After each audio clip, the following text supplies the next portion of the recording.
everyone and welcome back again to our channel. So today guys, nandito na tayo sa amin. Hindi ako nakapag-vlog ng ilang days dahil gusto ko munang sulitin yung time na nandito ako sa bahay at ayun, banding. Tapos, pa guys, meron pang bagyo. So binagyo yung pag-uwi ko dito at na-delayed yung mga flights. Maghahanap tayo ng berries. Sana walang ahas ito guys, no?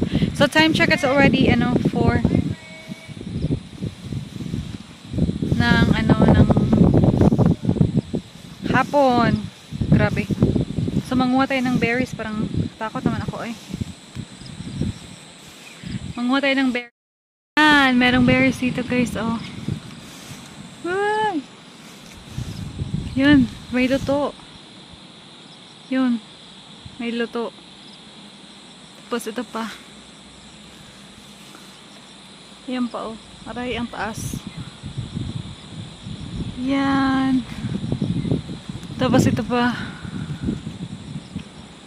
Ay, nahulog. Nahulog yung isa. May 3 tayong nakuha, guys. Tikman natin kung masarap siya. Tamis? Hindi pa ready. So, ayun. Maganda ngayon kasi tumila na yung ulan. Tapos, nandiyan na si Haring Araw. Sumikat na siya. Medyo mahangin lang. But at least, okay na compare kahapon. At nagka-landslide dito sa amin.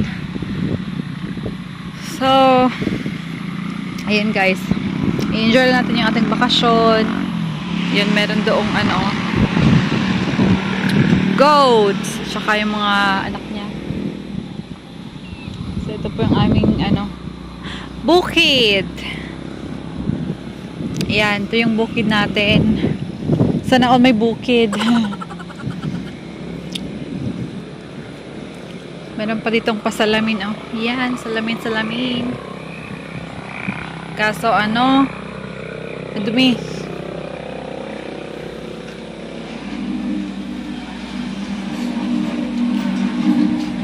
Uy, ingay.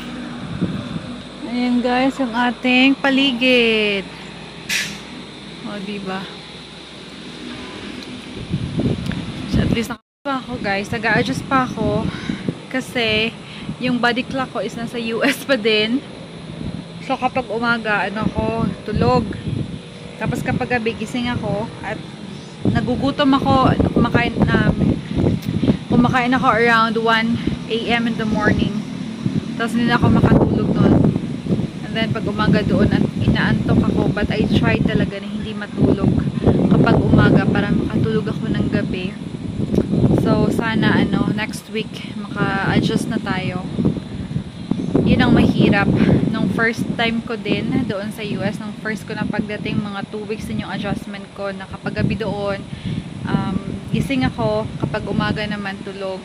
And then, dito, ay adjust naman tayo. At for sure, pag uwi natin, adjust na naman tayo. So, sa mga kapwa nating Filipina na nasa US, at umuwi ng Pinas, na-experience na din po ba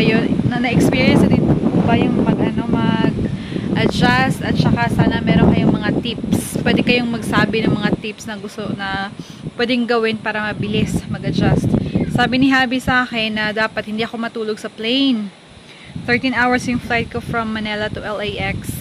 From LAX to Manila, 13 hours. So sabi niya hindi ako matulog para pagdating dito is pagod ako. Unfortunately, hindi nga ako nakatulog. Nakatulog ako ng 4 hours lang. Tapos, gising ako after ng 4 hours. Pero ganun po din, guys. Siguro, normal lang talaga yun na mag-a-adjust. Grabe, ang hangin. Ang hangin dito sa aming bukid. Diba? Ang saya ng feeling na nandito na tayo. Nakita natin yung ating, magulang, mga relatives natin and friends. Buhay probinsya na tayo guys. Magbabakasyon tayo dito ng 1 buwan. Pagkatapos si Habi sunod-sunod lang siya. 2 weeks lang kasi yung leave niya from work. So, meron tayo dito mga chicken. Yun. Kapakita ko sa inyo yung chicken natin. Hindi pa, hanggang ngayon, hindi pa rin kami nakapagluto ng chicken. Nakapagkatay kasi. Ano sila, nahadlok siguro. Hindi magpalapit. So, hindi pa rin tayo nakakain ng Bisaya na manok or native chicken. Ito po yung buhay dito namin. Lalo-lalo ng parents ko. Meron silang kunting mga hayop. Yan, yung kambing. Hello, kambing. Say hi to my vlog. Tapos, ayan na yung mga baby goats. Hi, baby goats. Ano lang to? Siguro hindi pa to sila naka 1 month. Hi, baby goats. Ito yung nanay. Ayan. Dalawa sila. You're so cutie. Chiquito. Come here. Hi. Hi, baby goats. Hi, baby goats.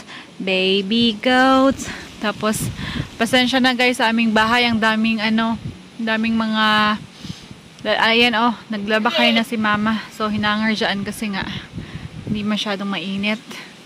Tapos, yan yung mga manok. Yan, iihawin, kakatayin. Pero hindi pa rin hindi kaya nadakpan, kinagaladula sila. Nagkalahadlok siguro. Nabala nila nga. Tuon sila.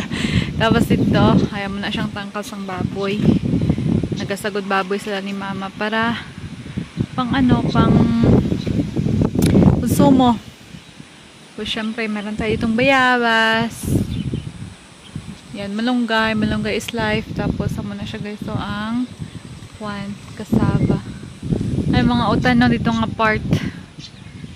Sa ubos yung mga utanon dito.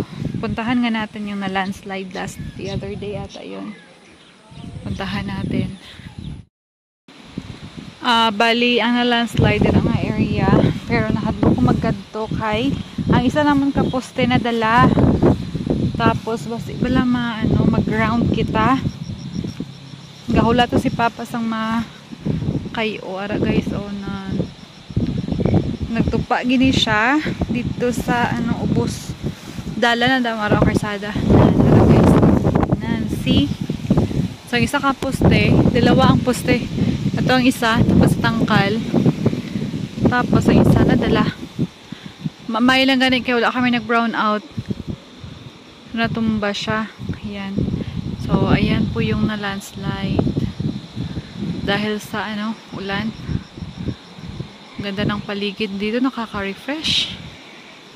Grabe. Tapos, dyan dati yung luma naming bahay. Ayan, dyan. Tapos, nag-transfer kami dito. Mas malapit na sa kalsada. Ayan. Nakakamiss yung lumang bahay. Ayan po guys, yung ating paligid.